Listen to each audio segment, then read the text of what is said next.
Next, we have stages in the interpersonal relationship.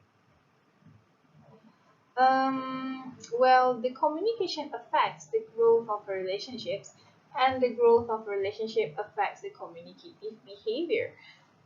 According to Altman and Taylor, 1973,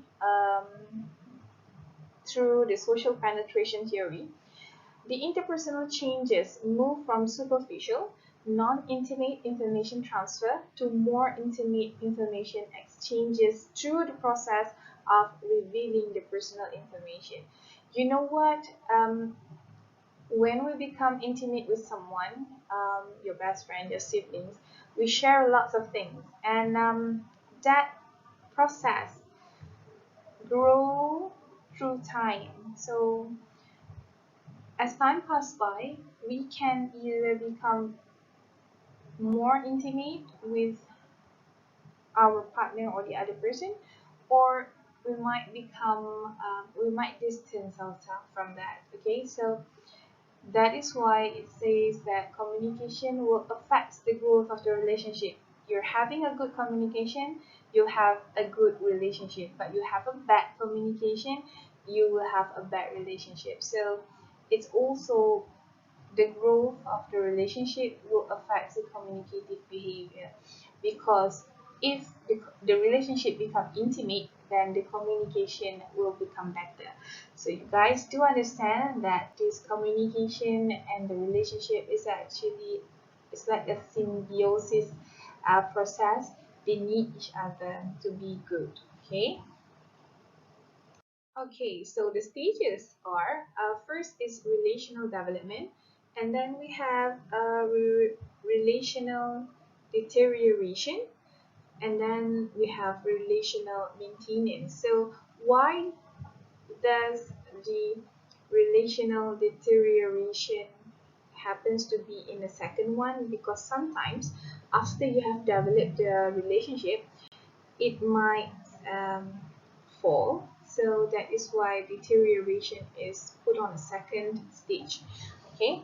However, the explanation will begin with development, maintenance, and then deterioration. Okay. Right. Begin with the relational development. So in Nat's model, the relational development is actually a process which relationship growth in interpersonal communication. So it begins with initiating, where a short beginning of period of interactions involve the first impressions. What is your expressions toward them? What is your perceptions toward them? And sizing up the other person. And it is an attempt to find a commonality. So we tend to find what are the common interests that can be shared, so we can go through with the relationship. Because whenever we have a relationship, um, the main thing that keep us together is actually the common interest or the mutual interest that we have. Mhm.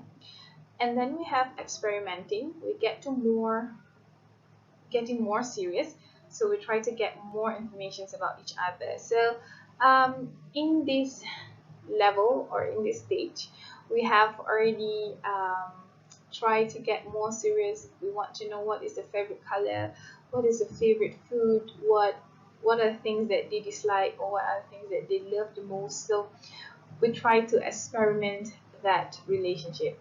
And then number three is intensifying, which involves an active participation. We exchange information, and the information become personal and more intimate.